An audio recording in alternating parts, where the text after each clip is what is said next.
continue with the insolation. Insolation is basically, it is more or less like an acronym, though it doesn't make sense, but anyway, right? So insolation है तो बोले तो incoming solar radiation. Okay, so this is incoming solar radiation. What is happening? ये अपन की अर्थ है, ये सन है. सन से अर्थ पे सोलार रेज जा रही है, ठीक है, सोलार विंड्स जा रही है.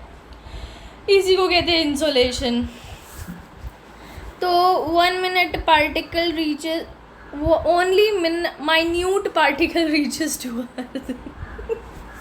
ओनली माइन्यूट, छोटे छोटे जो सन से जो पार्टिकल्स निकलते हैं वही अर्थ तक पहुंच पाते हैं.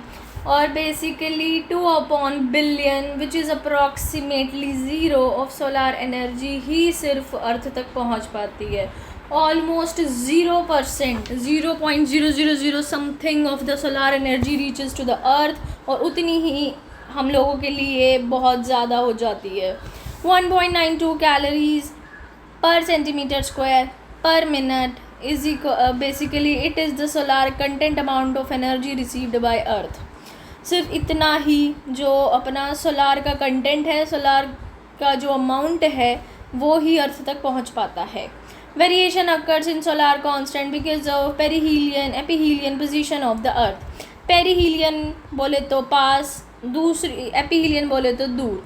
पेरीहीलियन जो है वो जनवरी में आता है, I am forgetting the date, पढ़ेंगे.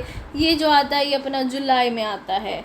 एंड पेरीहीलियन बोले तो जब सन और अर्थ पास में होते हैं. एपीहीलियन बोले तो जब सन और अर्थ दूर दूर होते हैं. तो ऑब्वियसली अगर सन और अर्थ जब पास में है तब ये सारा ये जो कंटेंट है सोलर अमाउंट का ये ज़्यादा हो जाएगा और इस टाइम पे ये दूर हो जाएगा. Okay, we'll see that the dates and everything. okay, but the only thing is कि पेरीहीलियन बोले तो पास, एपीहीलियन बोले तो दूर. The amount of incoming solar radiation is called as insolation. तो बेसिकली जो वही amount of incoming solar radiations होता है उसे हम इंसोलेशन कहते हैं. The amount of insolation received by earth is इतना. ये बस ये सारा जो मैंने ऐसे पॉइंटर्स में लिखा हुआ था, अब ये मैंने EZMR लगा के लिखा हुआ है. That is the only difference, guys. The amount of oh my god, खुशबू आ रही है. The amount of insolation received on surface is 1.92 calories. वही बात है, वो EZMR लगा के लिखा हुआ है guys, ठीक है. How this incoming solar energy behaves. अब ये जो बंदा आता है बाहर से, ये हमारी अर्थ पे आके कैसे बिहेव करता है, क्या ये अच्छा बच्चा है या बुरा बच्चा है. Let's see. Basically what is happening, जब सन से अर्थ तक जब रेज आती हैं तो वो शॉर्ट वेव्स होती हैं. यू मस्ट बी नोइंग कि इतना तो साइंस मुझको भी आता है गाइस, ठीक है. इस टाइम पे let me check, high energy, इस टाइम पे हाई एनर्जी होती है, ठीक है. और ये शॉर्ट वेव्स होती हैं. तो बेसिकली जब सन अर्थ पे आता है तब तो वो बिल्कुल शॉर्ट वेव्स में आता है और हाई एनर्जी के साथ आती है. पर जब रिफ्लेक्ट कर देती है उस एनर्जी, उस वेव को, तो वो लॉन्ग वेव्स में बदल जाती है, लेस एनर्जी हो जाती है उसमें. तो जब वो आती है तो उसे हम कहते हैं इंसोलेशन. जब वो जाती है तब हम उसे कहते हैं टेरेस्ट्रियल रेडिएशन. कूल. फिर एटमॉस्फेयर से टकरा के फिर और ऐसे बन जाती है, फिर और ज़्यादा लॉन्ग वेव्स में बन जाती है, something like that. We can read it now.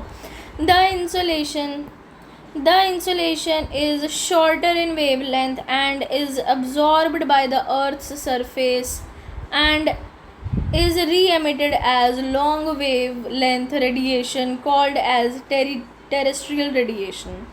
ये अर्थ है, ये अपन का सन है. जब वो आती है तो शॉर्ट वेव्स में आती है, तो कुछ एब्जॉर्ब कर लेती है, वो क्या नाम है, सरफेस, ठीक है. बाकी जो है वो रिफ्लेक्ट बैक री एमिट कर देती है लॉन्ग वेव्स में. Now the atmosphere is transparent to incoming solar radiation and is opaque to outgoing terrestrial radiation. Atmosphere transparent है इनकमिंग सोलर रेडिएशन के लिए, मतलब ऑब्वियसली एटमॉस्फेयर यहाँ होगा तो ट्रांसपेरेंट है ये सोलार वेव्स के लिए, तो आराम से वो जो है उसके पास थ्रू हो जाती है. बट टेरेस्ट्रियल रेडिएशंस के लिए ओपेक है. ओपेक का बेसिकली मतलब होता है that there is something that it will reflected back. ठीक है, something like that. Warming of Earth's atmosphere and its surface by the absorption of terrestrial radiation by some of the gases is called as greenhouse effect. So what is greenhouse effect, guys? Warming of Earth's atmosphere and its surface by the absorption of terrestrial radiation. तो basically green house जो effect होता है, basically क्या होता है, जब हमारे अर्थ का एटमॉस्फेयर जो है वो वार्म होने लगता है, वो गर्म होने लगता है.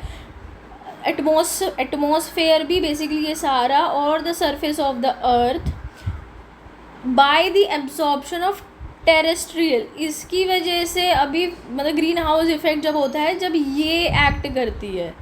सी ये कहाँ से आई है? ये ऑब्वियसली सोलार वेव से ही आई है. बट ग्रीन हाउस इफेक्ट जो है वो सिर्फ इसको ब्लेम करता है. ठीक है, जब अपन का एटमॉस्फेयर और सरफेस टेरेस्ट्रियल रेडिएशंस को एब्जॉर्ब कर लेता है तो उसे हम ग्रीन हाउस इफेक्ट कहते हैं. Cool. The gases responsible called as green house gases, जो गैसेज बेसिकली इस प्रोसीजर में, इस इफ़ेक्ट में रिस्पॉन्सिबल हैं, उन गैसेस को हम ग्रीन हाउस गैसेस कहते हैं. जैसे कि अपना कार्बन डाइऑक्साइड, मीथेन, अपना ये क्लोरोफ्लोरोकार्बन, अपना नाइट्रोक्साइड, अपना हाइड्रोफ्लोरोकार्बन, अपना पीएफसी, अपना सल्फर हेक्सोफ्लोराइड और something like that. Cool. Since the Earth's surface absorbs the insolation and emits the terrestrial radiation, it acts as a source of heat for the atmosphere.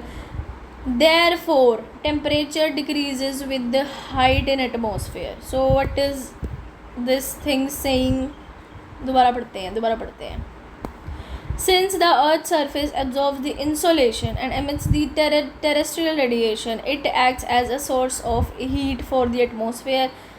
Therefore, temperature decreases with height in atmosphere. So basically हमें ना इतना पता है guys कि जब temperature बढ़ता है,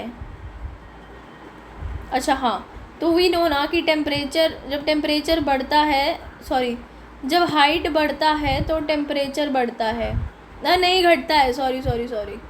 तो ये होता है अपना नॉर्मल चीज़ कि हमने पढ़ा था कि वो क्या पढ़ा था, troposphere, stratosphere, mesosphere and all, इन सब का पढ़ा था हमने.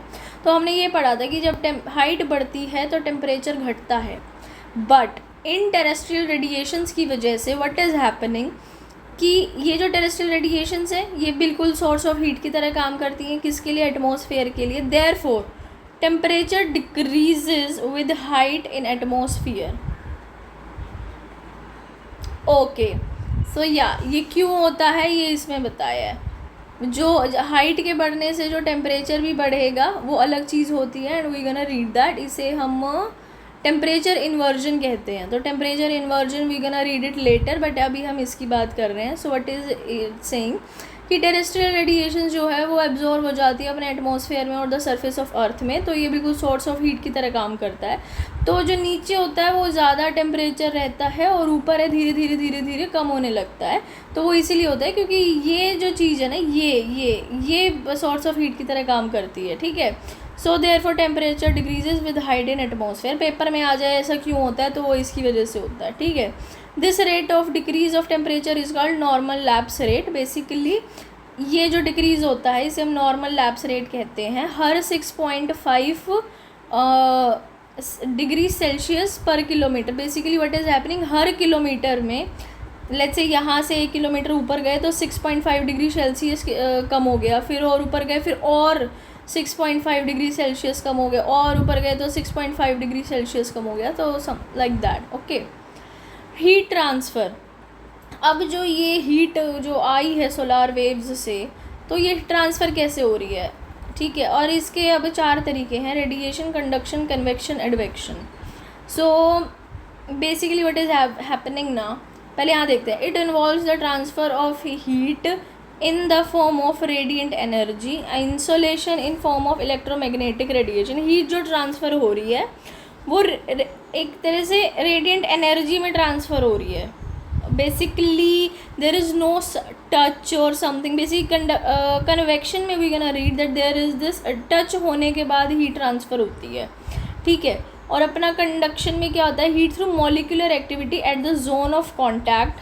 अच्छा नहीं, कंडक्शन कॉन्टैक्ट वाला है। और ट्रांसफ़र ऑफ हीट, हाँ कूल।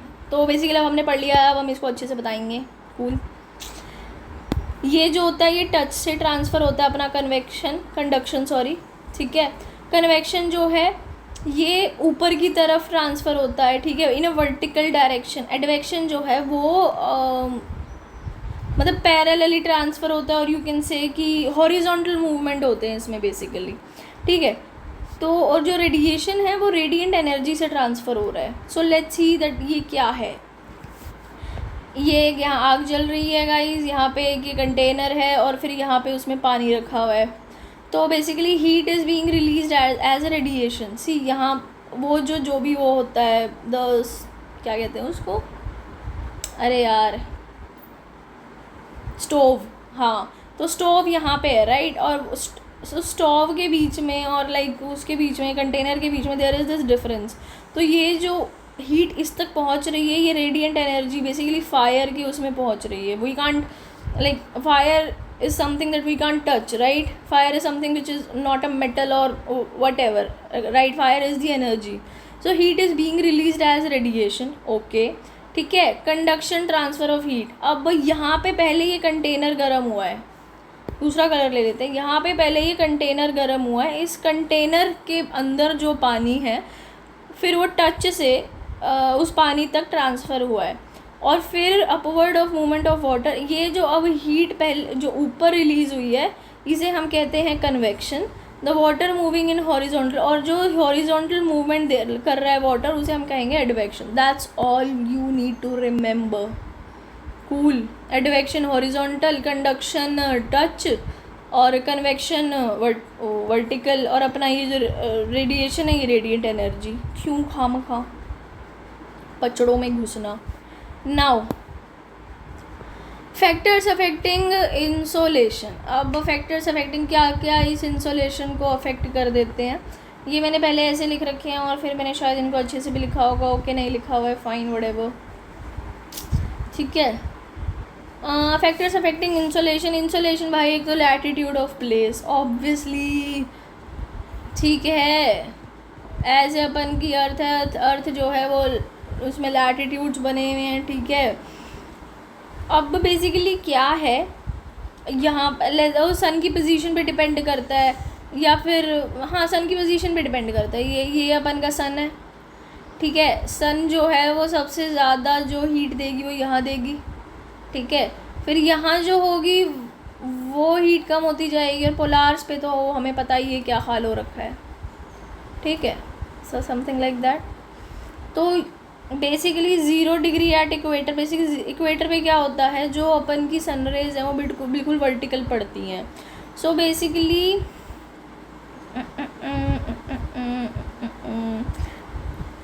जैसे लेट्स से ये इक्वेटर है, तो लाइक इस पे इक्वली सन की रेज पड़ रही है। लेट्स से ये एक्स है, ये डिस्टेंस वाई है, ये जेड है, तो X is equals to Y is equals to G, मतलब बेसिकली बिल्कुल ऐसे वर्टिकल पड़ रहा है, ठीक है।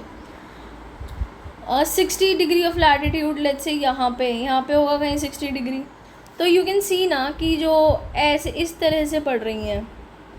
बेसिकली क्या है यहाँ पे कि लेंथ तो बढ़ गई है। लेट्स से यहाँ तो बिल्कुल ऐसे पड़ रही थी, यहाँ पे लेंथ तो बढ़ गई है, ये डिस्टेंस का, ये एनर्जी और इंटेंसिटी उतनी ही कम हो गई है, ठीक है।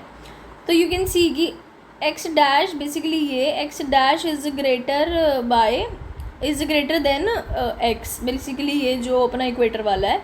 ऐसे ही Y dash is greater than this वाला वाई इक्वेटर वाला है। तो ऑब्वियसली वो ऐसे पड़ रहा है, यहाँ पे सन है, ऐसे एनर्जी दे रहा है, तो ऐसे पास भी कर जाएगी, ठीक है। लेकिन वो इक्वेटर वाली है भाई, वो कहाँ पास होगी जाएगी, वो मोस्टली एब्जॉर्ब ही हो जाती है। वो पास करे, वो बिल्कुल ऐसे सीधा पड़ रहा है ना, वो कहाँ है ऐसे पास करके जाएगा, ठीक है। तो मोस्टली इक्वेटर जो है, इक्वेटर के पास जो होता है वो अब्जॉर्ब कर लेता है, और ये जो 60 डिग्री लैटिट्यूड है इसको वो फेंक देता है, मोस्टली री एमिट कर देता है। फेंकने से मेरा मतलब ये था। Area covered is larger in 60 degree latitude than the 0 degree equator. Obviously in 60 degree latitude area sun rays are slanting and reflecting easily but not in equator. जो 60% वाले में, 60 डिग्री वाले में है, वहाँ पे रिफ्लेक्शन ईजिली हो रहा है, एरिया भी लार्जर है, तो वहाँ पे जो सन का इंटेंसिटी है, सन वो सोलार रेज का, वो कम है बजाय कि 0 डिग्री से। लेंथ ऑफ द डे देख लो भाई, अब करते हैं इसकी भी बात करते हैं, पहले मैं साफ़ सफाई कर लूँ। Anyway, length of the day, longer the day time duration more insolation. जहाँ पे जितना डे टाइम ज़्यादा होगा वहाँ पे हमेशा इंसोलेशन ज़्यादा होता है ऑब्वियसली भाई। अब there is something in polar कि जहाँ पे 6 मंथ तक वो ही नहीं पड़ती हैं, सनरेज ही नहीं पड़ती है, तो वहाँ पे how can you expect the existence of the और द प्रेजेंस ऑफ इंसोलेशन और समथिंग है। ऐसे ही इक्वेटर पे कई बार 12 घंटे का डे टाइम हो जाता है, ठीक है। Not at the equator, tropic of Cancer और ट्रॉपिक ऑफ कैप्रिकॉर्न पे भी एक बार सिचुएशन आती है, वो because of the tilting of the earth. We will read that in the revolution and rotation of the earth वाला चैप्टर। अभी द फैक्टर्स कि जहाँ पे डे टाइम ज़्यादा होता है वहाँ पे बहुत तगड़ी इंसुलेशन होती ही होती है, ठीक है। अब ट्रांसपेरेंसी ऑफ क्लाउड्स। अब अपना इक्वेटर है, इक्वेटर पे बहुत ज़्यादा क्लाउड्स होते हैं, ठीक है, तो वहाँ पे भी उसका री एमिटेंस हो जाता है बहुत ज़्यादा। बट पर उन क्लाउड्स को जितना जो वो पास करके, इन क्लाउड्स को जितना पास करके सनरेज निकल जाती हैं, वो तो मोस्टली इक्वेटर एब्जॉर्ब कर ही लेता है। बट क्लाउड्स इक्वेटर पे इतने हैं कि वो वहीं पे री एमिटेंस कर देता है, और इसीलिए है ना यहाँ पे बड़ा इक्वेटर पे बड़ा ऐसे मॉइस्चर सा रहता है, मतलब ह्यूमिडिटी सी रहती है, प्लस रेनफॉल यहाँ पे बहुत ज़्यादा होती है। So we will read about these topography according to the latitudes and all, ठीक है। लैटिट्यूड और एंगल ऑफ इंसिडेंस, वही अच्छा यही चीज़ों को अब मैंने पूरी ऐसे प्रॉपर भाषा में लिखा हुआ है। Angle of incidence affects the insolation received per unit area of surface and the amount of insolation. Basically जो angle of insolation affects the insolation received per unit area of surface and the amount of insolation observed when angle of incidence is completely vertical. जब angle of incidence बिल्कुल vertical होता है, बोले तो equator पे होता है, insulation is concentrated in small area leading to hire intensity and higher rate of absorption. जब बिल्कुल वर्टिकल होता है तो वो बहुत ज़्यादा इंटेंस होता है और उस बहुत ज़्यादा एब्जॉर्प्शन होता है वहाँ पे। व्हेन इट इज़ ऑब्लीक पहले तो लेट्स से 60 डिग्री पे जब ये ऐसा बिल्कुल तिरछा होकर आया, ठीक है, the insolation is distributed over larger area lending to lesser intensity and lesser absorption, ठीक है। यहाँ पर जो होता है ये थोड़ा सा जो वो हो जाता है, लेसर इंटेंसिटी हो जाती है यहाँ पे, और ये ऐसे रिफ्लेक्ट भी हो जाता है, ठीक है। अब for example temperate regions and polar regions, ये उसकी बात कर रहा है लैटिट्यूड्स के हिसाब से। बेसिकली यहाँ पे पोलार रीजन्स में मैंने बोला था कि नहीं होते हैं ऐसे, यहाँ टेम्परेट रीजन्स यहाँ पे भी नहीं होते हैं, ये ट्रॉपिकल में होते हैं जो सबसे ज़्यादा इंटेंस सनरेज पड़ती हैं। Length of the day, longer the duration of the day, more insolation received on the surface. Make sense? Yes. Transparency of atmosphere, cloud over dust particles and water vapor reduces the transparency of atmosphere and decreases insolation at the surface. Make sense? Yes. Heat budget देख लो, heat budget जो है बढ़िया चीज़ है।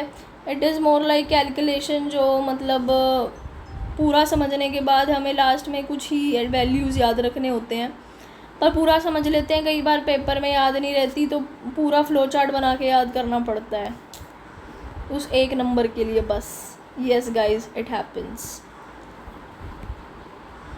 ठीक है। अब एक बार हम हीट बजट पढ़ेंगे।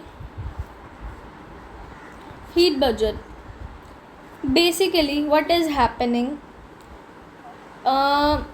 हीट बजट इज़ बेसिकली कि अर्थ के अंदर कितना आ रहा है और अर्थ कितना रिफ्लेक्ट कर रही है या कितना री एमिट कर रही है. This is the only basically the heat budget. हम गवर्नमेंट बजट पढ़ते हैं, गवर्नमेंट बजट में हम क्या पढ़ते हैं, गवर्नमेंट का रिवेन्यू पढ़ते हैं और गवर्नमेंट का एक्सपेंडिचर पढ़ते हैं. रेवेन्यू को हम रिसीट्स कहते हैं, ठीक है. एंड बेसिकली स्पेलिंग गलत होगी शायद, बेइज्जती होगी, ठीक है. एक्सपेंडिचर पढ़ते हैं और उसमें क्या कहते हैं, एक्सपेंडिचर बोले तो गवर्नमेंट ने कितना बहाया है और रेवेन्यू बोले तो बेसिकली रेवेन्यू बोले तो गवर्नमेंट ने कितना कमाया है, ठीक है. तो मेक सेंस राइट. ऐसे ही अर्थ ने कितना पाया है और कितना री एमिट किया है. This is better for earth like obviously. अगर ये बहुत ज़्यादा हो गया तो शायद हम जिंदा ना रहें, राइट्स. ये भी बहुत ज़्यादा हो गया तो शायद तब भी हम जिंदा ना रहें. So it should be balanced, right. It should properly be balanced. Okay, so that's what we gonna see कि कैसे, अबे यार, कि कैसे होती हैं चीज़ें. On the global scale earth must radiate as much heat back to the space as it receives from the sun. जितना वो लाती है उतना ही अर्थ वापस दे देती है. अर्थ किसी का उधार नहीं रखती है. Okay, this is necessary in order to maintain a uniform temperature by the earth. ये एक यूनिफॉर्म टेम्परेचर को मेंटेन करने के लिए बहुत ज़रूरी है गाइस, ठीक है. Otherwise it will become a hot ball. मैंने बताया था अगर बहुत ज़्यादा रिसीव कर लिया तो ये बिल्कुल हॉट बॉल बन जाएगी, ठीक है. The gain and losses in heat by way of incoming solar radiations and outgoing terrestrial radiation is heat budget. तो basically gain and losses basically वही यार, अगर the gain and losses in the heat by the way of incoming solar radiation and outgoing terrestrial radiation is also heat budget. अब मैं इसमें क्या बताऊँ. anyway, heat budget calculation. इसमें पहले कुछ क्या कहते हैं उनको टर्म्स हैं, पहले वो देख लेते हैं. रिफ्लेक्शन जो है कतई ही यूँ की वो रिफ्लेक्ट कर दी, चाहिए ही नहीं, निकल यहाँ से, लाइक दैट. स्कैटरिंग बोले तो यहाँ आई एटमॉस्फेयर में इधर उधर डस्ट पार्टिकल वाटर वेपर इन सब के बीच में अटक के रहेगी, क्लाउड्स वगैरह दुनिया भर की चीज़ें. एब्जॉर्प्शन बोले तो अच्छा आ रही आजा like that. Okay, so reflect totally हो गया, ये गेट अब्जॉर्ब टोटली हो गया. और ये क्या है, क्या है ये, roaming here and there because of air. Wow, roaming here and there because of air. This is my favourite now. अब से स्कैटरिंग मेरा फेवरेट है. अब मैं रिसर्च भी कर सकती हूँ स्कैटरिंग पे. Cool. Anyway, I was just kidding. मेरे से पेपर क्लियर हो जाए, यही बहुत बड़ी बात है. Particles and then get absorbed or get reflected. Basically, roaming here and there because of air particles and then get absorbed or get reflected. मतलब यार वही टक्कर खा के ये वो खा रहा है, क्या कहते हैं उसको, दुनिया भर की ठोकरें, ठीक है. Let's assume 100 units of solar radiation is coming. Let's assume करते हैं हम ये कि 100 units of solar energy आ रही है अर्थ में. तो बैलेंस होने के लिए should be 100 to the make balance, ठीक है. तो जो निकल रही हैं वो भी 100 होनी चाहिए, नहीं तो अर्थ क्या बन जाएगी, एक हॉट बॉल बन जाएगी, हॉट बॉल, ठीक है. कुछ तो हॉट बन रहा है भाई. I am getting bored now. पर हीट बजट करेंगे. ओके, 100 आ रही है, हमने ऐसा अजूम किया था, ठीक है. उसके बाद 65 और 35. 65 जो है वो absorbed by the surface. Okay, 65 जो है वो अर्थ ने ले ली, शुरू में ले ली अर्थ ने दिखाने के लिए कि okay I am accepting you don't worry. बाद में you gonna see the play of earth, कैसे ये 65 को डिच करेगा. For that be with us, be with me. Anyway, तो 65 अर्थ ने ले ली, 35 अर्थ ने रिफ्लेक्ट कर दी, 35 भी अब जो हुआ है कैसे हुआ है, अर्थ की सरफेस ने थोड़ी रिफ्लेक्ट की है।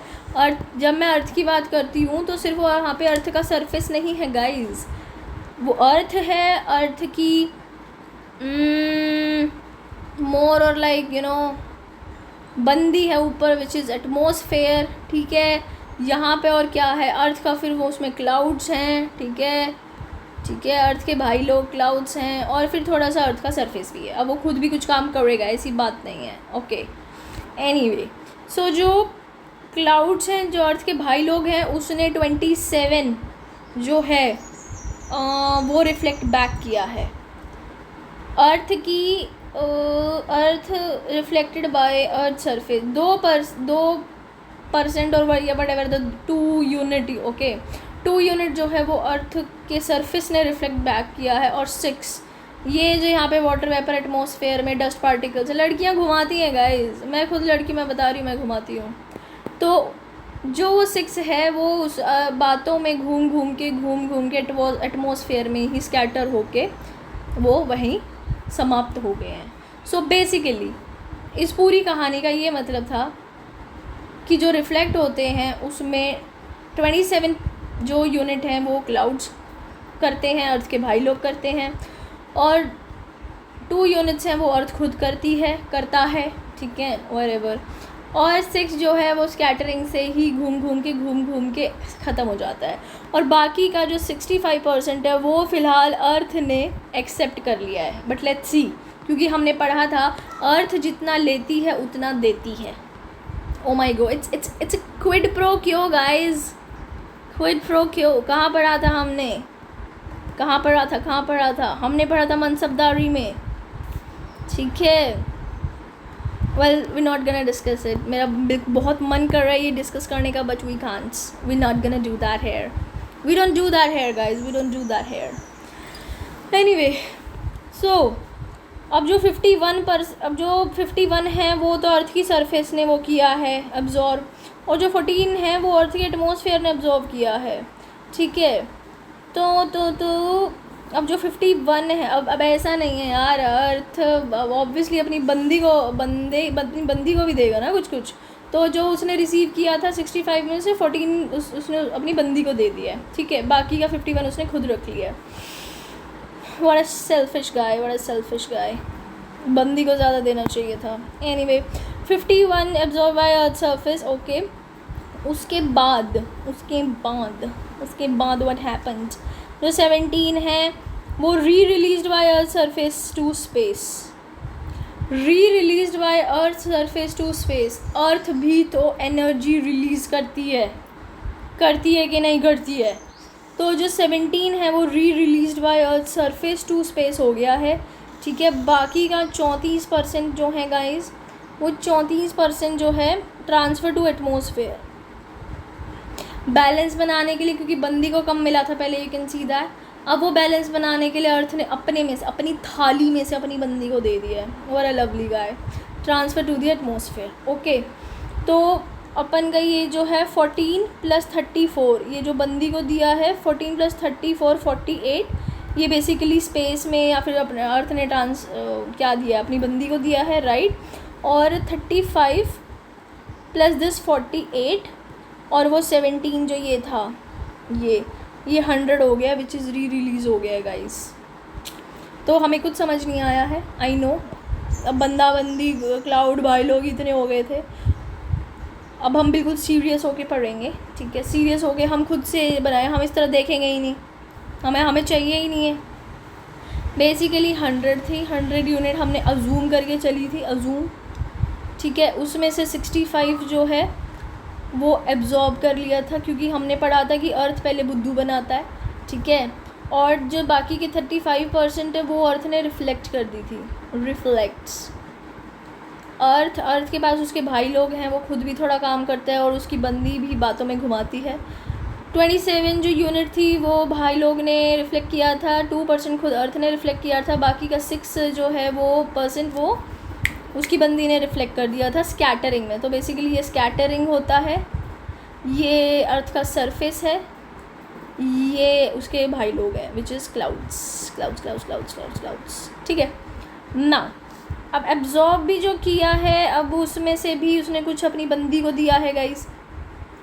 51 जो है वो उसने खुद लिया है, सरफेस उसने खुद लिया है, और बाकी का जो बचा हुआ है विच वॉज 14, हाँ 14 जो है वो उसने अपनी बंदी को दे दिया, विच इज़ एटमॉस्फेयर को दे दिया।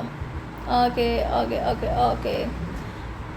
अब 51 जो उसने खुद लिया है, अब उसने उसमें से 17 जो है, कलर चेंज कर लेते हैं, 17 जो है वो उसने रिलीज़ कर दिया है। कैसे किया है? अर्थ भी तो खुद की एनर्जी रिलीज़ करता है गाइस, खुद का हीट रिलीज़ करता है। तो उसने जो है वो 17 उसको दे दिया वापस, एटमॉस्फेयर को, स्पेस को, और व्हाटएवर, बेसिकली री एमिट कर दिया, रिलीज़ कर दिया। जो 100 आया था उसमें से 65 लिया था, वो पूरा का पूरा नहीं रखा है, ये यूं का यूं वो वापस देने वाला है। Let's see how. और बाकी का जो 34 है, 34 गाइस, 34 वो उसने इसको दे दिया, ठीक है, अपनी बंदी को दे दिया है, ठीक है। तो अब 34 + 14 कितना हो गया? 48 हो गया। तो यहाँ से वो 48 आया, यहाँ से वो 17 आया, तो अब ऐड करेंगे तो क्या हो जाएगा? और जो 35 था, जो ये यहाँ से ऑलरेडी रिफ्लेक्ट कर चुका था, तो 35 प्लस जो उसने अपनी बंदी को दिया 48 प्लस जो उसने खुद की हीट वापस जो रिलीज़ की है 17, इसको तुम ऐड करोगे ये 100 आएगा। I am not gonna do that, मेरा मन ही नहीं है गाइस, मेरा तो मैथ्स अच्छा है ही नहीं। मेरा मैथ्स अच्छा हो जाता तो मेरे CSAT क्लियर नहीं हो जाते, हाँ। एनीवे, अरे 100 ही आएगा यार, सच्ची बोल रही हूँ। एनीवे नाउ अब हम पढ़ेंगे अल्बीडो। अल्बीडो इज़ माई फेवरेट गाइस। जो स्नोई एरिया है वो कम हीट एब्जॉर्ब करता है या फिर नहीं करता है। जो जो जो जो तारकोल वाला एरिया है, ये जो कंक्रीट जंगल बनते जा रहे हैं, ये जो तारकोल वाली रोड बनती जा रही है, ये सबसे ज़्यादा हीट एब्जॉर्ब करती हैं। क्यों? Because of racism. Racism guys, ये जो हीट है ये काले लोगों को ज़्यादा टॉर्चर करती है और गोरे लोगों को ये बिल्कुल भी टॉर्चर नहीं करती है। हमेशा से ब्लैक पीपल ही टॉर्चर होते आ रहे हैं, ब्राउन पीपल ही टॉर्चर होते आ रहे हैं। That's all we need to know. So basically what is happening, जो भी स्नो एरिया है वाइटिश जो है, वाइटिश, ठीक है, या लाइटिश कलर का जो है गेटिंग, जो लाइट कलर के सूदिंग से जो कलर है या सूदिंग सा जो सरफेस है बेसिकली, तो वहाँ पे जो है क्या नाम है उसका, अर्थ जो वेव जो ये इंसुलेशन आता है वो कम एब्जॉर्ब होता है, और जो तारकोल वगैरह जो ब्लैकिश या डार्किश होते हैं उनमें ज़्यादा होता है। तो हम इसी को अल्बीडो कहते हैं। The amount of incoming solar radiation that earth absorbs in the different masses is called the albedo effect. Okay, अब एक बार इसके वो पढ़ लेते हैं क्या बेसिकली क्या क्या है। Radiation reflected by a surface, okay ठीक है, ठीक है। बेसिकली अगर ये अब्जॉर्ब नहीं कर रहा है तो ऑब्वियसली रिफ्लेक्ट कर रहा है। ये वाइट वाला बंदा है, इसके पास ऑलरेडी पावर है। किस चीज़ की पावर? गोरे रंग की पावर है, ठीक है। That's all this surface have, और इतना ही काफ़ी है। तो बेसिकली क्या कर रहे हैं, अब इसके पास आ रही है तो this white surface has the power और ये इसको उतना रिफ्लेक्ट कर देता है। बट ये जो काला तारकोल है, this guy can't do much, okay.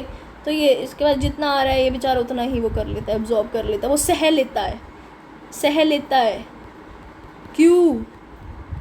Y? Because it is black and it is white, okay. बस बहुत हो गया, इतना नहीं लिखते हैं यार।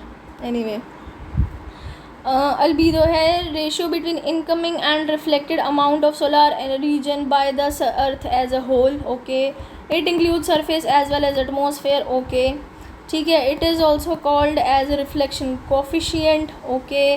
The average albedo of earth is 35%। ये क्वेश्चन आएगा यूँ का यूँ उठ के, the average albedo of earth is 35%। Basically कि अर्थ 35% ऑफ द रेज को रिफ्लेक्ट कर देती है। कहाँ से आई? ऑब्वियसली यहाँ से आया है, क्योंकि अल्बीडो अर्थ की उसकी बात नहीं कर रही है, अर्थ की हीट की बात नहीं कर रही है। वो सिर्फ ये कह रही है जो सन जो भेजता है और वो जो रिफ्लेक्ट कर देता है वो क्या है, वो 35% है, वो यहीं से निकल के आया है। ऐसा कोई अलग से कैलकुलेशंस नहीं हुए हैं कुछ भी, मतलब ठीक है, अब देखना, अब तुम देखना, यू गोना सी दैट या फोटो नहीं है इन सब के, फोटो होते तो बता दे। सी मैक्सिमम अल्बीडो टुंड्रा में होता है। टुंड्रा वो बोले तो ठंडे ठंडे पहाड़, ठंडा ठंडा, बेसिकली वाइटिश होता है सारा।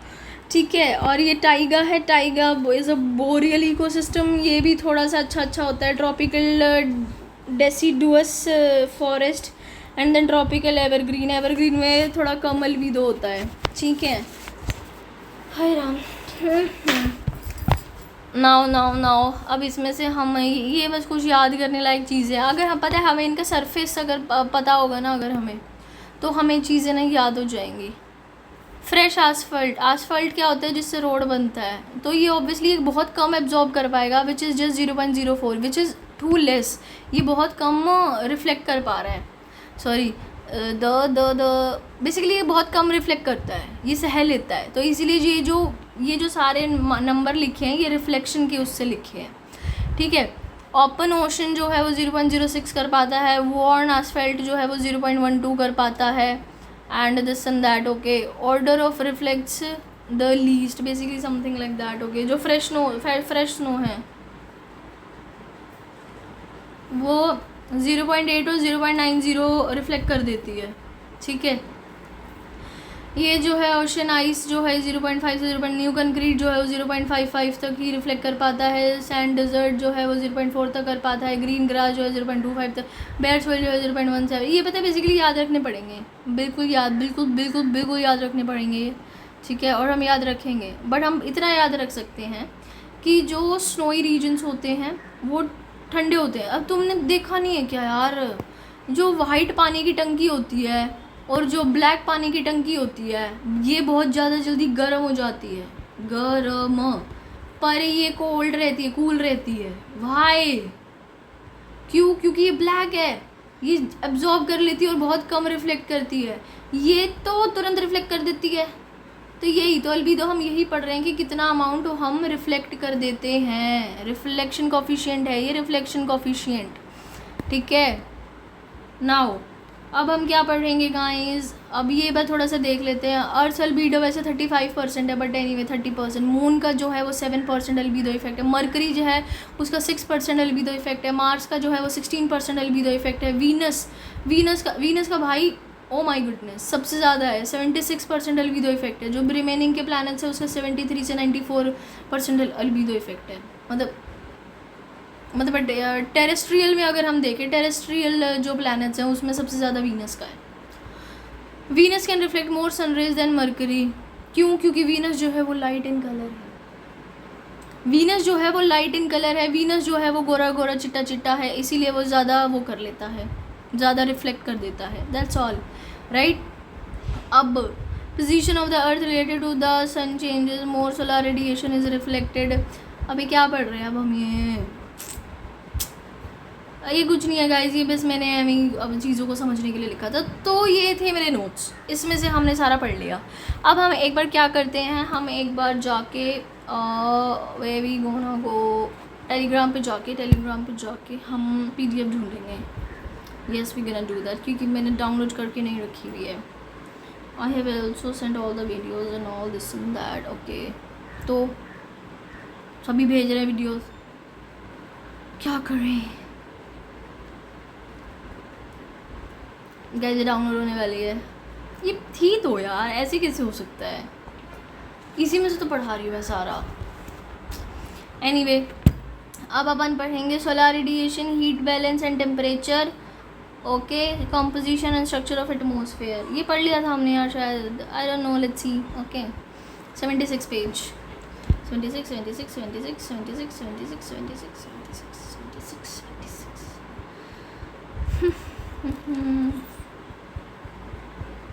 पढ़ेंगे, जल्दी पढ़ेंगे। आगे क्या जियोमॉर्फिक है अभी, तो ये भी पढ़ना है। और मतलब NCERT से रीड मारना बाकी है बस, वैसे मेरे नोट्स में से तो हो गया है। अच्छा यही था क्या? रुको गाइस रुको, हाँ यही तो है, composition and structure of atmosphere. आई हमारा बिल्कुल देख के ही मन नहीं कर रहा, पता नहीं क्यों, पर पढ़ लेते हैं, ऐसे छोड़ते गए तो फिर नुकसान हो जाएगा। चलो गाइस रीड मारते हैं। फॉर्मेलिटी करनी बहुत ज़रूरी होती है ज़िंदगी में, उन एक फॉर्मेलिटी ये है, can a person live without air, can a person live without air. इसके बाद ये पढ़ने के बाद I am gonna skip the whole paragraph. ऐसे बकवास क्वेश्चन पूछोगे तो मैं कैसे जवाब देंगी, ठीक है। नाउ अब ये बंदा यहाँ पे बस एक ही लाइन पढ़ता है, the air is an integral part of the earth mass. Okay भाई हमको मालूम है, ठीक है, air is an integral part of the earth mass. Okay अरे हाँ भी पढ़ के तो आए, एयर बोले तो एटमॉस्फेयर, एटमॉस्फेयर बोले तो अर्थ की बंदी, obviously. And 99% of the total mass of the atmosphere is confined to the height 32 kilometre of the, जो है वो 32 किलोमीटर के उसमें ही है। जो ट्रोपोस्फेयर है वो अपना क्या है 16 किलोमीटर है ना, ऐसे पढ़ा था ना हमने, याद आया वही बोल रहा है बस। अबे यार ठीक है। तो the air is colourless, odorless and can be felt only when it blows as a wind। oh my god how romantic। और स्पेशली जब मैंने मेंशन किया कि जो एटमॉस्फेयर है वो अर्थ की बंदी है, और ये लाइन ये पढ़ने के बाद इट बिकम्स सो रोमांटिक, मोर और less like erotica। oh my god। anyway यहाँ पे आओ वापस, composition of the atmosphere. Okay so the atmosphere is compose of gases, water, vapour and dust particle. अभी पढ़ा था हमने कि एटमॉस्फेयर में ये सब होता है, इन्हीं से तो वो बातों में घुमाती है उसको, किसको, सोलार वेव्स को। Oh my God. Table 8.1 shows details of various gases in the air particularly in the lower atmosphere, the portion of the gases. क्या ये हमको क्या दिखाएगी, पर फिर भी देख लेते हैं, मैं थोड़ा भूल गया। नाइट्रोजन, ऑक्सीजन, आर्गन, सबसे ज़्यादा नाइट्रोजन होता है, कुछ 70% होता है, ऑक्सीजन होता है वो कुछ 20% होता है, और ये बाकी की कौन सी गैसेज हैं, अबे यार नोबेल गैसेज हैं, ठीक है। ये वो गैसेज होती हैं जो रिएक्ट नहीं करती हैं दूसरी गैसेज से। ओके तो ये आर्गन है, कार्बन डाइऑक्साइड है, नियॉन है, हीलियम है, क्रिप्टो है, ज़ेनन है, हाइड्रोजन है। हीलियम और हाइड्रोजन है वो प्रीमोर्डियल गैसेज थी हमारी। Okay in the higher layers of the atmosphere in such a way that oxygen will be almost as negligible quantity at the height of the 120 kilometre. ऐसा है अर्थ का कुछ कि जो ऑक्सीजन है वो 120 किलोमीटर पे बिल्कुल नेग्लिजिबल हो जाती है और वो नीचे रह जाती है। ऑब्वियसली हमें चाहिए ना, हमें सांस लेनी है उससे, ऊपर होगी तो हम कैसे सांस लेंगे, make sense. Okay similarly carbon dioxide and water vapour are found only up to 19 kilometre from the surface of the earth. So basically ना ये क्या है, ऐसा पेपर में आ सकता है, क्या ऑक्सीजन जो है वो 120 किलोमीटर के बाद होता है, तो हाँ भाई थोड़ा होता है बट नेग्लिजिबल होता है, ठीक है। जो कार्बन डाइऑक्साइड है एंड वाटर वेपर है आर फाउंड इन 90%। तो बेसिकली ये चीज़ ऐसे याद करने की हैं, ठीक है। इनको हम एक बार हाईलाइट कर लेते हैं, जो कि हम नॉट गना सेव, फिर ये वेस्ट हो जाएगा, मतलब मैं सेव कर भी लूँगी तो क्या फ़ायदा। इसलिए मैं घर जब जाऊँगी मैं बुक उठाऊँगी और फिर उसे हाईलाइट करूँगी।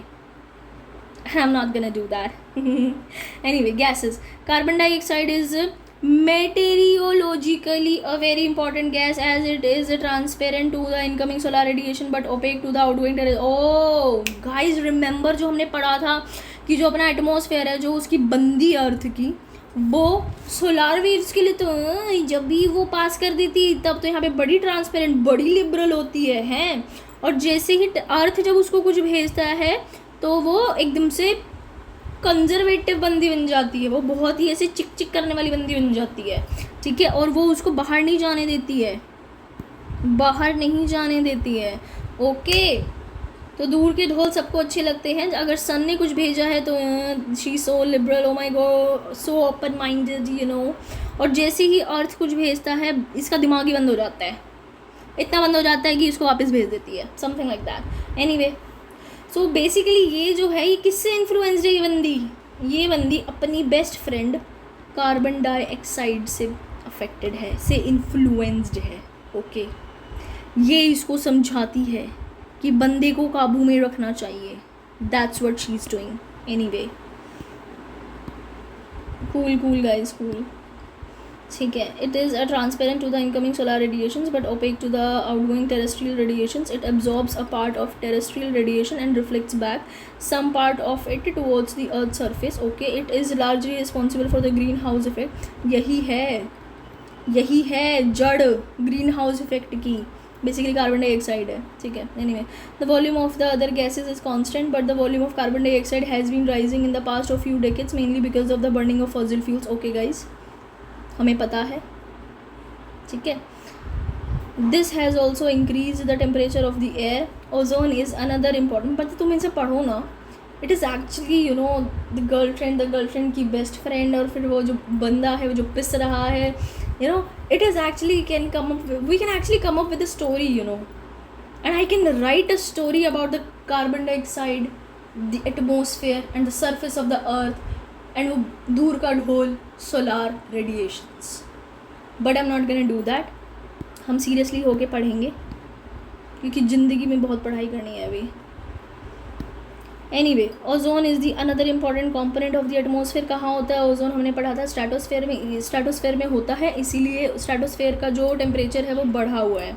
ठीक है. Between 10 to 50 kilometre above the earth surface and acts as a filter and absorb the ultra violet rays radiating from the sun and prevents them from reaching the surface of the earth. Okay, पढ़ लिया हमने. Water vapour is also a variable gas in the atmosphere which it decreases with altitude.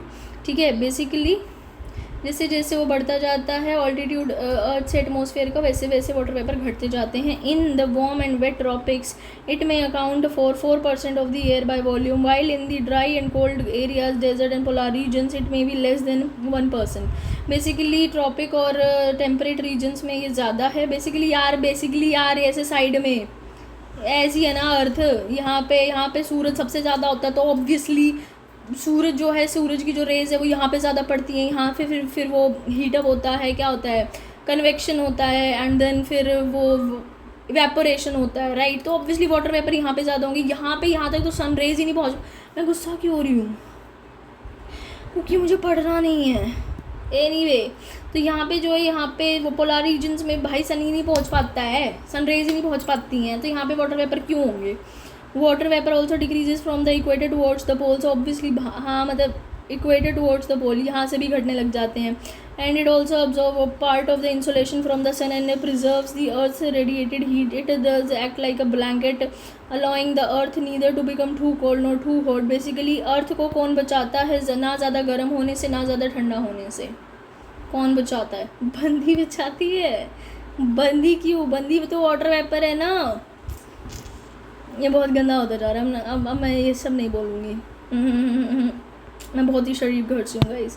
Anyway, water vapour also contributes to the stability and instability in the air. Water vapour जो है वही earth की mental stability और instability. It is becoming so interesting. I just can't resist myself. Anyway, okay guys, ठीक है. Dust particles, एक बार dust particles भी देख लेते हैं. Atmosphere has a sufficient capacity to keep small solid particles. 12:18 हो गए हैं, मुझे 1 बजे का ही निकलना है. और पढ़ते हैं. मैं तो 20 मिनट में तैयार हो जाऊँगी. Atmosphere has a sufficient capacity to keep small solid particles. Dust particles पढ़ना, याद रखना, बंदी डस्ट पार्टिकल से भी बनी है.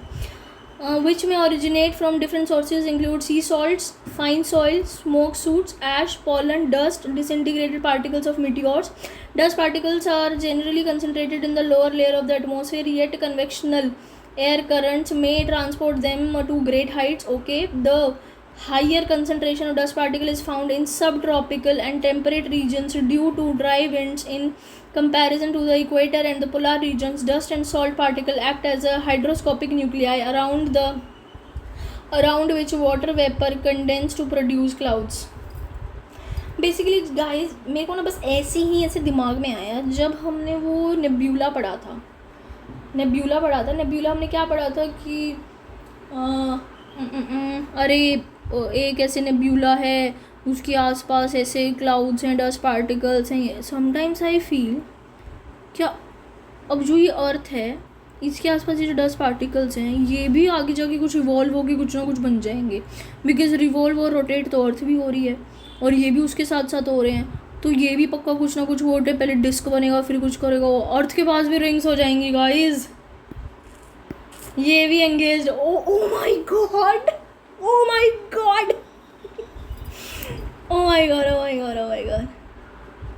ये बहुत अच्छा होता जा रहा है. मैं इसको पक्का सेव करने वाली हूँ और मैं पेपर से पहले यही सुनूंगी. I am so good at this.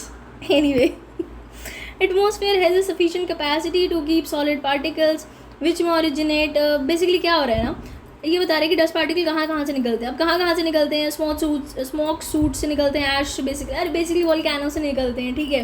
Pollen, dust, disintegrated particles of meteors, ये सब से निकलते हैं।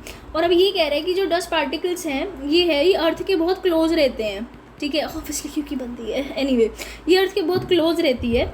और ये मोस्टली कहाँ मिलती है, और बट ये बेसिकली पर कन्वेक्शनल एयर करंट्स में transport them to the greater heights. पर कन्वेक्शनल करंट की वजह से, कन्वेक्शन करंट हमने पढ़ा था कि जो हीट को जो वर्टिकली मूव करती है उसे हम कन्वेक्शनल करंट कहते हैं। तो ये जो हीट है, ये जो डस्ट पार्टिकल्स है, ये कई बार कन्वेक्शनल हीट की वजह से ये बहुत ज़्यादा ऊपर मूव करने लग जाती है। Oh my goodness.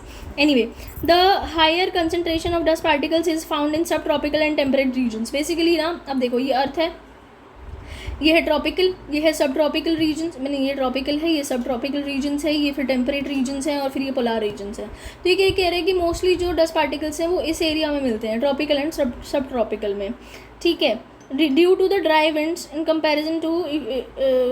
Comparison equatorial and वो सी, बेसिकली क्या हो रहा है ना, यहाँ पे अर्थ, वो यहाँ पे सोलार विंड्स होती हैं, यहाँ पे ज़्यादा हीट होती है, तो यहाँ पे ड्राई विंड्स चलती हैं मोस्टली, ठीक है। तो बेसिकली यहाँ पे ट्रॉपिकल की भी बात नहीं हो रही है, आई एम श्योर, हाँ ट्रॉपिकल की बात नहीं हो रही है, क्योंकि ट्रॉपिकल में ये जो रीजन है ना गाइज, ये वाला जो रीजन है, यहाँ तो बहुत बरसातें होती हैं, तो यहाँ पे ड्राई विंड्स नहीं होती। ड्राई विंड्स जो होती है वो यहाँ होती है, यहाँ पे और यहाँ पे मतलब बेसिकली यहाँ से लेके ये सारा जो होता है, यहाँ पे बड़ी ड्राई विंड, सूखी हवाएं चलती हैं तो इसलिए इसे, तो यहाँ पे जो है डस्ट पार्टिकल्स ज़्यादा पाए जाते हैं। Dust and salt particles act as a hygroscopic nuclei around which water vapour condense to produce clouds. जो डस्ट और सॉल्ट पार्टिकल जब आपस में मिल जाते हैं तो हम वो हाइड्रोस्कोपिक न्यूक्लियाई की तरह काम करते हैं, जिसके around which water vapour condense to produce clouds, ठीक है। और जो जिससे वाटर वेपर क्लाउड्स वो करते हैं। स्ट्रक्चर ऑफ द एटमॉस्फेयर, अब एटमॉस्फेयर का स्ट्रक्चर देख लेते हैं, ये वही पढ़ाएगा। Troposphere, stratosphere, mesosphere, thermosphere, exosphere, ionosphere, ठीक है। आइनोस्फेयर बेसिकली थर्मो को पूरा मिलाकर थोड़ा सा एक्सो मिला के बनता है, ये बस ही मैंने ऐसे ही बस फील में आके बोल दिया है गाइस, ठीक है। सो ठीक है, तुम कहोगे तो रीड मार लेंगे, वैसे मेरा मन सा नहीं कर रहा है। एनीवे यार, बस फटाफट से ऐसे जोर से रीड मारेंगे, तेज। ओए खत्म हो गया यार, इतनी खुशी मुझे आज तक नहीं हुई। Anyway, the atmosphere consists of different layers with varying density and temperature. Density is highest near the surface of the earth and decreases with increasing altitudes. जो density है is highest, बेसिकली जो एटमॉस्फेयर के particles या फिर whatsoever वो surface के जो surface के पास मतलब ज़्यादा होती है इसकी डेंसिटी, ठीक है। और जैसे जैसे एल्टीट्यूड बढ़ता जाता है वो डेंसिटी घट जाती है। वो हमने पढ़ा था ना होमो लेयर्स और हेट्रो लेयर्स करके कुछ, तो समथिंग लाइक दैट। क्योंकि हमने पढ़ा था कि जो ये अपना मेज़ो तक है ना, ये मेज़ो तक बड़ी वैसी मतलब जो गैसेस हैं वो आपस में रिएक्ट करती हैं, इसलिए यहाँ पे मोस्टली मॉलिक्यूल्स हैं। और ऊपर ये ऑक्सीजन की अलग लेयर है, ये उसकी अलग लेयर है, ये उसकी अलग लेयर है, ये इसकी ज़िंदगी में दखल नहीं दे रहा, इसकी ज़िंदगी में दखल नहीं दे रहा, पर यहाँ पे तो कुछ ना कुछ हो ही जा रहा है, ठीक है। तो यहाँ पे जो है वो होमो गैस, यार वो बिल्कुल नाम याद नहीं आ रहा, होमो गैस समथिंग था। और यहाँ पे जो है वो हेट्रो लेयर्स हैं बिल्कुल, तो something like that, okay. The column of atmosphere is divided into 5 different layers depending upon the temperature condition. There are troposphere, stratosphere, mesosphere, ionosphere, exosphere, ठीक है। The troposphere is the lowermost, ठीक है, 13 kilometre तक है, कोई 16 कह देता है। 3 किलोमीटर में मुझे तो नहीं लगता यार कि दिल्ली से सोनीपत आ जाएगा this is funny. Anyway, and extends रफली to the highest of the 8 kilometre. Basically जो 8 किलो नियर द बोथ, अरे यार वही मैंने बताया था ना, इक्वेटर पे ज़्यादा वो है और ट्रोपोस्फेयर पे ऐसी हो जाती है, लाइक दैट, ठीक है। About 18 kilometre eight the equator. अच्छा एवरेज जो है वो इसका 13 है, इक्वेटर पे है 18 की और यहाँ पे है 8 की, बस इतना ही याद रखो. Thickness of the troposphere is greater at the equator because the heat is transferred to the great heights by strong convection current. This layer contains dust particles and water vapour. All changes in the climate and weather take place in this layer. The temperature in this layer decreases at the rate of 1 degree Celsius at every 165 metre of the. और हमने क्या पढ़ा था, 6.5 degree Celsius. मैं मारूंगी, मैं सच्ची कह रहा हूँ, ये क्या बात होती है. अभी तो हमने पढ़ा था कि 6.5 डिग्री सेल्सियस जो है वो हर 1 किलोमीटर. अच्छा, ये कुछ ना कुछ ऐसा ही होता होगा guys. Okay, anyway, this is the most important layer of all the biological activity. The zones separating the troposphere from the stratosphere is known as tropopause. The air temperature at the tropopause is about 80 degree Celsius over the equator and about minus 45 degree Celsius over the poles. The temperature here is nearly constant and hence it is called as the tropopause. The stratopause is found above the tropopause and extends to the height of 50 km. One important feature of the stratosphere is contains the ozone layer. This layer absorbs ultraviolet radiations and shields life of Earth from intense harmful form of energy. Okay, the mesosphere lies above the stratosphere which extends up to the height of 80 km. In this layer, once again, temperature starts decreasing with the increase in the altitude, reaches up to the minus 100 and at the height of 80 km. The upper limit of mesosphere is known as the mesopause. The ionosphere is located between 80 to 400 km above the mesopause. It contains electrically charged particles known as ions and hence it is known as ionosphere. Radio waves transmitted from the Earth are जो भी अर्थ से जो radio waves transmit होती है reflect back to the earth layer, यही ionosphere से टकरा के वापस आ जाती हैं. Temperature here starts increasing with height. The uppermost layer of the atmosphere above the ionosphere is known as the exosphere. This is the highest layer but is very little known about it. Whatever content are there, these are extremely rarefied. In this layer it is gradually merges with the outer space. Although all the layers of the atmosphere must be exercising influence on us, geographers are concerned with the first two layers of the atmosphere. Elements or weather of the color, the main element of atmosphere which are subject to the change of influence of human life on earth are temperature, pressure, winds, humidity, clouds, precipitation. These elements would have been dealt in chapter 9, 10, 11. खत्म हो गया guys. I like it. 1 2 3 4 5 सांस नहीं ली जा रही है मेरे से. हम पहला ये हमेशा इग्नोर करेंगे गाइज. ओके, यहाँ पे देखते हैं solar radiation. The earth surface क्या करती है दीप तू.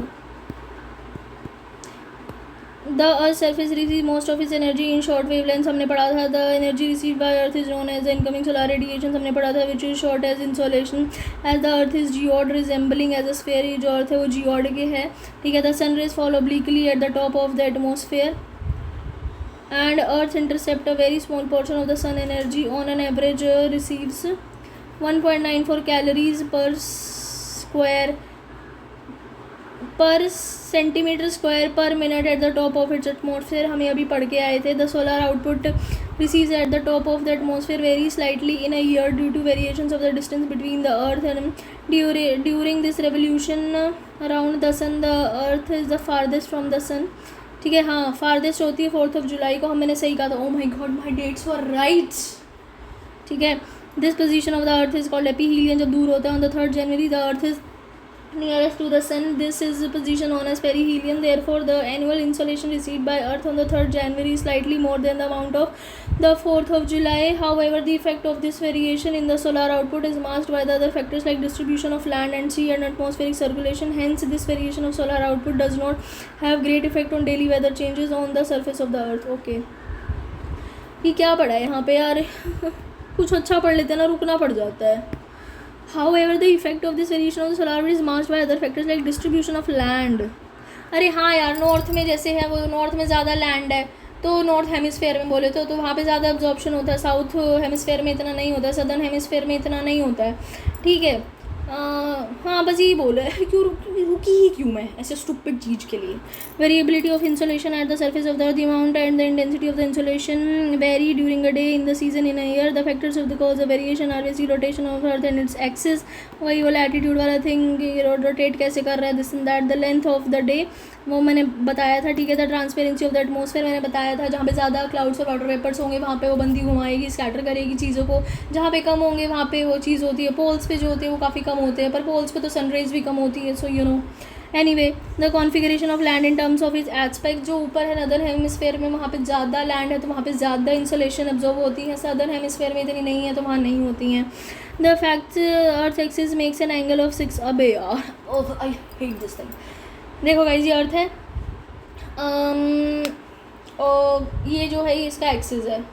एक्सिस वो होता है, लेट्स से एक डंडा है और उस डंडे पे हमने ऊपर जो है, यार मैं क्या बोलूँ, एक्सिस से बेसिकली जो है वो अपनी अर्थ रोटेट करती है। मतलब अगर वो डंडा, जैसे अगर ये रोटेट कर रहा है तो वो इस पे रोटेट, एक्सिस नहीं पता गया यार, मुझे पता है और इतना काफ़ी है, ठीक है। जो अपनी जो ये जो एंगल है ना, ये वाला जो एंगल है, ये वाला नहीं नहीं नहीं नहीं, ये तो है अपन लोगों का 23 डिग्री, सॉरी 23 एंड नहीं यार 66%, 66, ये दोबारा देखते क्या कह रहा है ये। The fact earth axis makes an angle of, earth axis ना ये है ना, ये लेट्स से अभी ऐसे हो गया तो ये जो है ये 66.5 डिग्री है ये, ठीक है। So that's what we are talking about, ठीक है। With the plane of its orbit around the sun has a greater influence on the amount of, basically अभी क्या हो रहा है, हमने इतने टाइम से पढ़ रहे थे कि ऐसे इक्वेटर पे तो यूँ पड़ेगी, हाँ, पर क्या होता है ना, अब जैसे ये ट्रॉपिक ऑफ कैंसर है, इस एंगल की वजह से ट्रॉपिक ऑफ कैंसर जो है ये बिल्कुल यहाँ पे सन है ना, ये यहाँ पे बिल्कुल ऐसे पड़ रहा है। और क्या होता है, इमेजिन कि ये वाला जो पार्ट है ये यहाँ आ गया, ये वाला जो पार्ट है ये यहाँ आ गया। सो ये लाइन देख रहे हो, ये लाइन ऐसे कुछ ऐसे घूम के कुछ यहाँ आ जाएगी, तो तब जो, और ये वाली लाइन यहाँ आ जाएगी, समथिंग लाइक ये कुछ ऐसे बन जाएगा, है ना। तब जो है वो ज़्यादा ट्रॉपिक ऑफ कैप्रिकॉर्न पे ज़्यादा वो हो जाएगा, इंटेंस हो जाएगा। और बीच में कैसे बताऊँ, हम है ना जब अर्थ का रोटेशन पढ़ेंगे ना हम तब पढ़ेंगे, मैंने बहुत अच्छे से समझा रखा है, मैंने बहुत सुंदरता से समझा रखा है, ओके।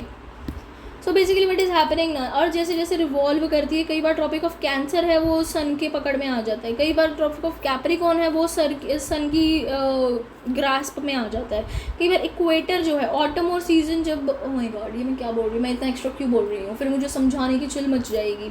जो ऑटम और स्प्रिंग के टाइम में जो इक्वेटर है वो बिल्कुल सन के उसमें रहता है कॉन्टैक्ट में, तो इसकी रोटेशन के हिसाब से सन की इंटेंसिटी में फ़र्क पड़ता है गाइस, इतना काफ़ी है, ठीक है। Not the variations of the duration of the day at the different latitude, solstice जो है वो नीचे दे रखे हैं guys.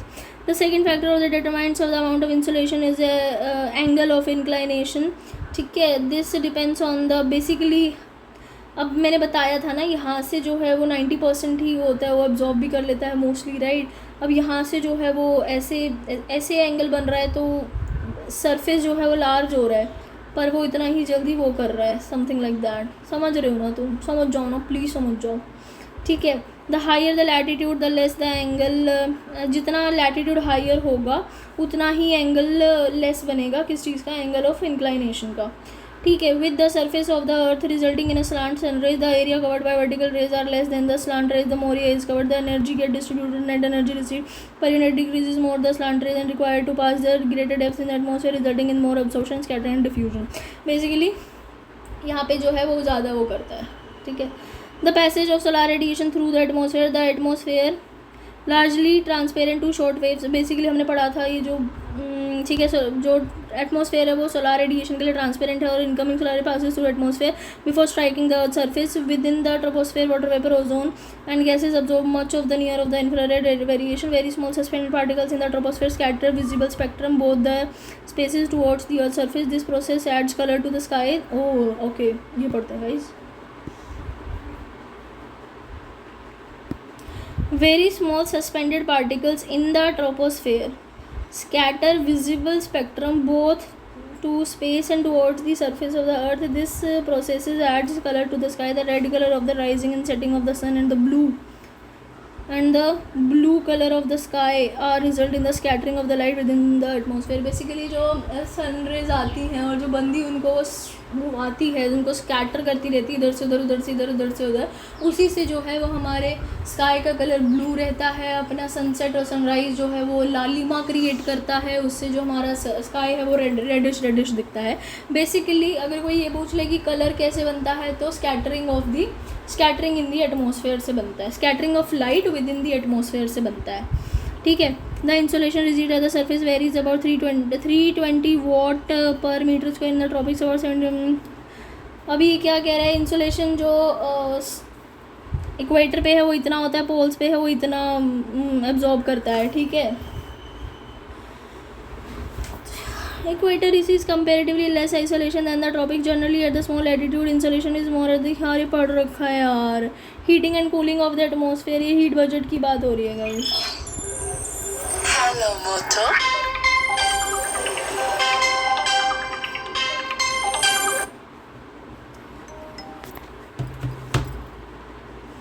There are different ways of heating and cooling of the Earth's surface. Being heated by the insolation transmits the heat to the atmosphere layers near to the Earth in long wave form. The air is contact with the land gets heated slowly and upper layers in the contact with the lower layer also get heated. This process is called conduction.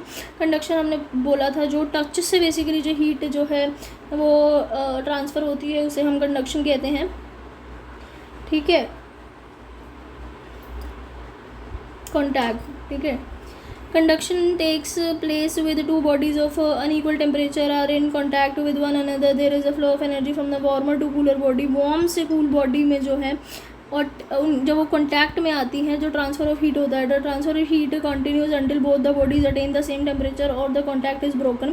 जो transfer of heat है वो तब तक चलता है जब तक contact break नहीं हो जाता है. Conduction is important in heating the lower layers of the atmosphere. तो जो कंडक्शन है वो lower layer of the atmosphere में काफ़ी इंपॉर्टेंट है. The air in contact with the earth rises vertically on the heating in the form of currents and further transmit the heat of the atmosphere. This process of vertical heating को हम convection कहते हैं और फिर horizontal को advection कहते हैं. Horizontal movement of air is relatively more important than the vertical movement in middle latitude mode of the मैं इसे डायurnal पढ़ रही हूँ हर जगह और ये डायurnal है. जिंदगी बर्बाद है. Variation in daily weather are caused by advection alone in tropical regions, particularly in northern India during summer. The season local winds called loo is the outcome of the advection process. Basically जब हवाएं जो है वो horizontally चलती हैं, ठीक है, तो वो जो होती है उसे हम एडवेक्शन कहते हैं. और ये एडवेक्शन जो है लोकल विंड्स का जो है वो काफ़ी बड़ा रीज़न होता है. जैसे इंडिया में लू है. ठीक है. और ये diurnal day and night basically very day and night के जब उसमें बहुत ज़्यादा डिफरेंस हो जाता है ना, caused advection alone in the tropical region. बस इतना काफ़ी है. टेरेस्ट्रियल रेडिएशन देख लेते हैं हम. ठीक है. The insolation received by earth is in short wave from the heats of the surface. The earth after being heated itself becomes a radiating body and it radiates energy to the atmosphere in long wave. This energy heats up to the atmosphere from below. This process is known as the terrestrial radiation. क्या बोला है मुझे भी समझ नहीं आया. Basically जो insolation को वो जो ऐसे शॉर्ट वेव्स में करता है फिर वो जो उसमें कर देता है ना, लॉन्ग वेव्स में छोड़ देता है, उसे हम टेरेस्ट्रियल रेडिएशन कहते हैं. The long waves radiation is absorbed by the atmospheric gases, particularly by carbon dioxide, the other greenhouse gases. Thus, the atmosphere is indirectly heated up by the Earth's radiation. हमने पढ़ा है ये. The atmosphere in turn radiates and transmits heat to the space. Finally, the amount of heat received from the sun is returned to the space, thereby maintaining constant temperature of the Earth's surface in the atmosphere. Heat budget on the heat budget हमने पूरा पढ़ा था. ये सारी वही बातें हैं, बस जो है वो सुंदरता से समझा दी हैं. झूठा ये इसमें ना समझ भी नहीं आएगा. अब जो मेरे वाला है वो ज़्यादा अच्छा है. हम उसी को फोकस रखेंगे. ओके.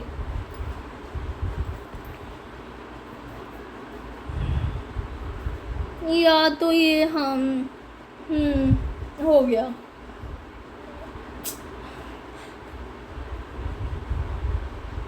क्या रहता है, हीट बजट रहता है. Heat budget net heat budget इसमें बिल्कुल भी अच्छा नहीं है. I am telling you. हाँ ये जो है वो टेम्परेचर डिस्ट्रीब्यूशन मैंने बताया था कि लैटिट्यूड के हिसाब से होता है, तो ऑल्टीट्यूड के हिसाब से होता है, डिस्टेंस फ्रॉम द सी के हिसाब से भी होता है, air mass and ocean currents के हिसाब से भी होता है। अब इसके लिए ना सारा वो पहले पढ़ना पड़ता है, ठीक है। सो पहले हम वो सब पढ़ेंगे, फिर will get back to it. Okay, bye bye.